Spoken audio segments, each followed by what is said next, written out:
Mari kita berdoa. Damai sejahtera yang melampaui segala akal akan memelihara hati dan pikiranmu di dalam Kristus Yesus Tuhan kita. Amin. Firman Tuhan yang menjadi renungan bagi kita pada pagi hari ini terambil dari Mazmur 69. Dari ayatnya yang ke-30 hingga ayatnya yang ke-37. Demikian firman Tuhan. Tetapi aku ini tertindas dan kesakitan. Keselamatan daripadamu ya Allah, kiranya melindungi aku. Aku akan memuji-muji nama Allah dengan nyanyian. Mengagungkan Dia dengan nyanyian syukur. Pada pandangan Allah, itu lebih baik daripada sapi jantan dan daripada lembu jantan yang bertanduk dan berkuku belah. Lihatlah, hai orang-orang yang rendah hati, dan bersukacitalah. Kamu yang mencari Allah, biarlah hatimu hidup kembali. Sebab Tuhan mendengarkan orang-orang miskin dan tidak memandang hina orang-orangnya dalam tahanan. Biarlah langit dan bumi memuji-muji Dia, lautan dan segala yang bergerak di dalamnya. Sebab Allah akan menyelamatkan Sion dan membangun kota-kota Yehuda, supaya orang-orang diam di sana dan memilikinya. Anak cucu hamba-hambanya akan mewariskannya, dan orang-orang yang mencintai namanya akan diam di situ. Demikian firman Tuhan untuk kita. Saudara-saudara terkasih di dalam Tuhan kita Yesus Kristus. Minggu kita hari ini adalah Minggu Letare, yang artinya bersukacitalah senantiasa. Bersukacitalah senantiasa. Biasanya orang sangat mudah bersukacita apabila dia dapat berhasil apa yang dia cita-citakan, dia bisa mendapatkannya. Hidupnya nyaman-nyaman saja. Tidak ada tantangan, tidak ada pergumulan, tidak ada ancaman yang dia hadapi di dalam kehidupannya. Tetapi bagaimana seseorang, apakah dia masih dapat bersukacita jika di dalam kehidupannya dia tidak berhasil, dia gagal? Apa yang dia cita-citakan dalam kehidupannya, dia tidak pernah menemukannya. Kehidupannya selalu mengalami tantangan, pergumulan, kesakitan, dan bahkan mengalami penindasan.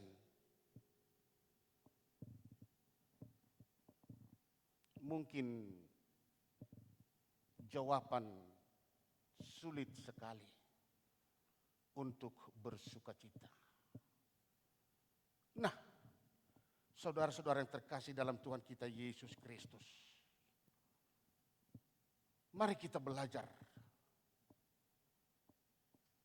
dari pengalaman Daud,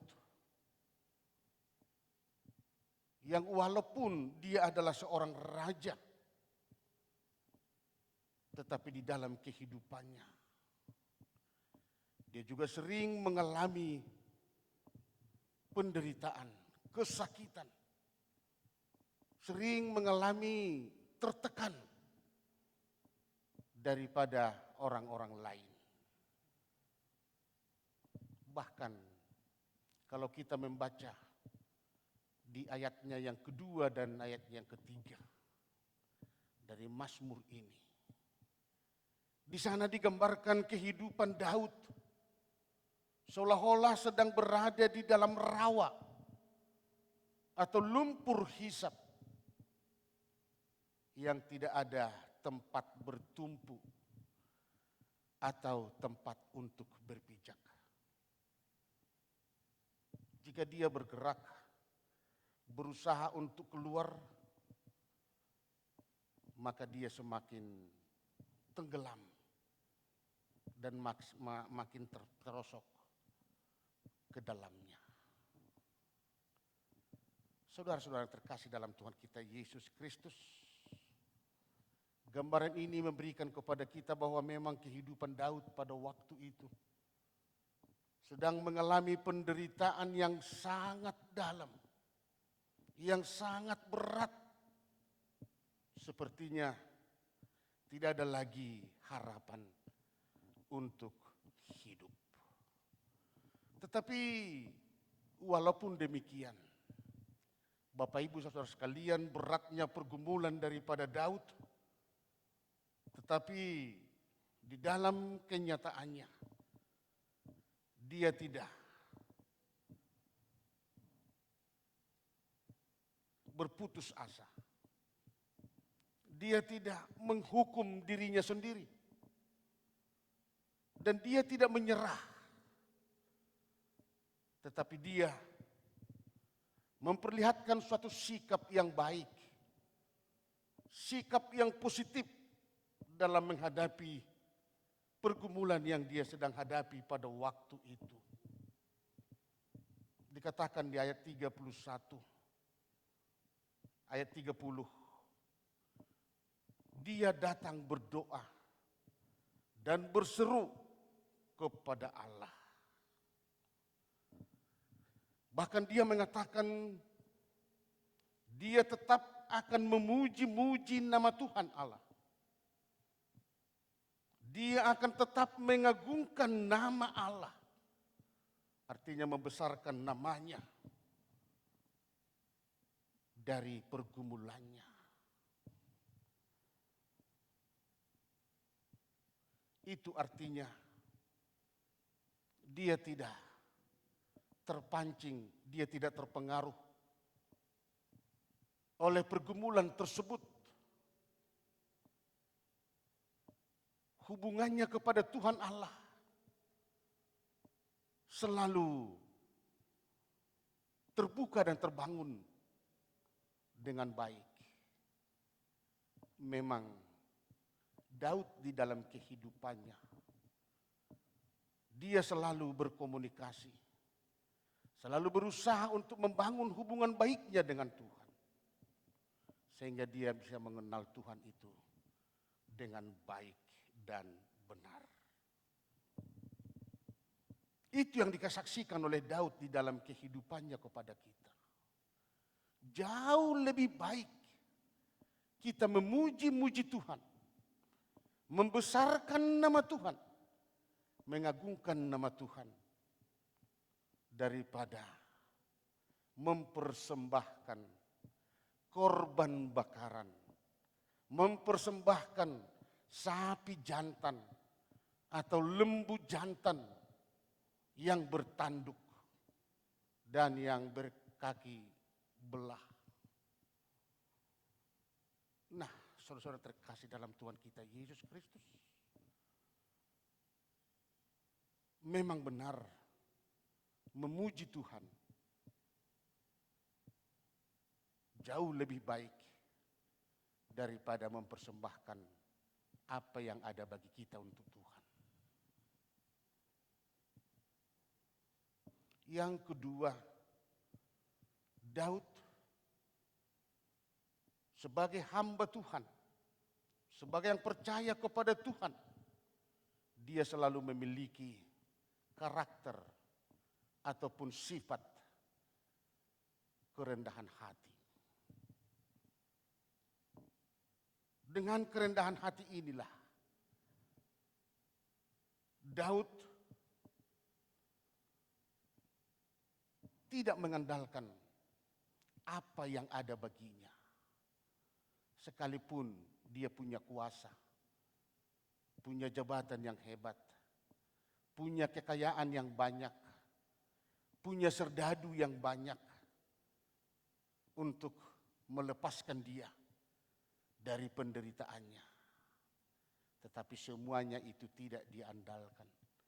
Bahkan dia mengatakan, mengaku bahwa dirinya adalah orang yang miskin di hadapan Tuhan. Dia tidak mengandalkan semuanya itu.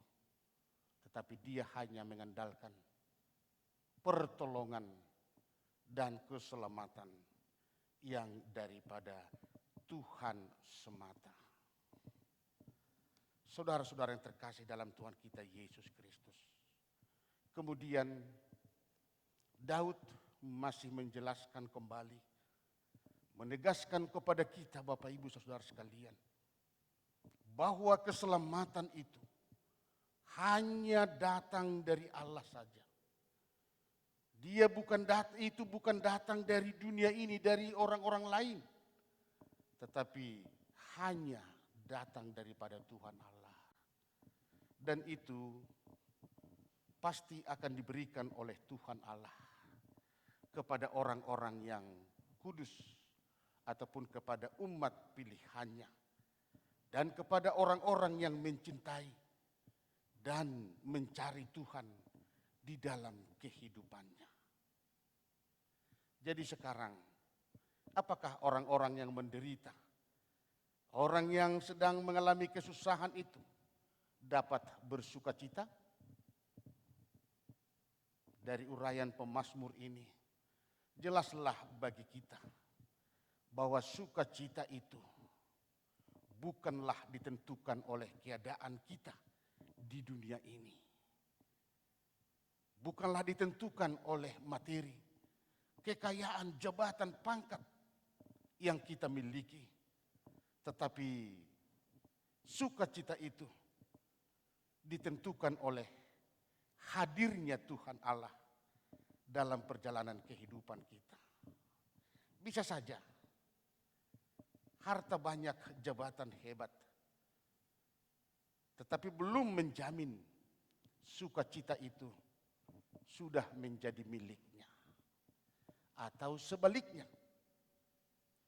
walaupun hidupnya pas-pasan, bahkan amat miskin, menderita, tetapi itu belum tentu mereka kehilangan sukacita di dalam kehidupannya.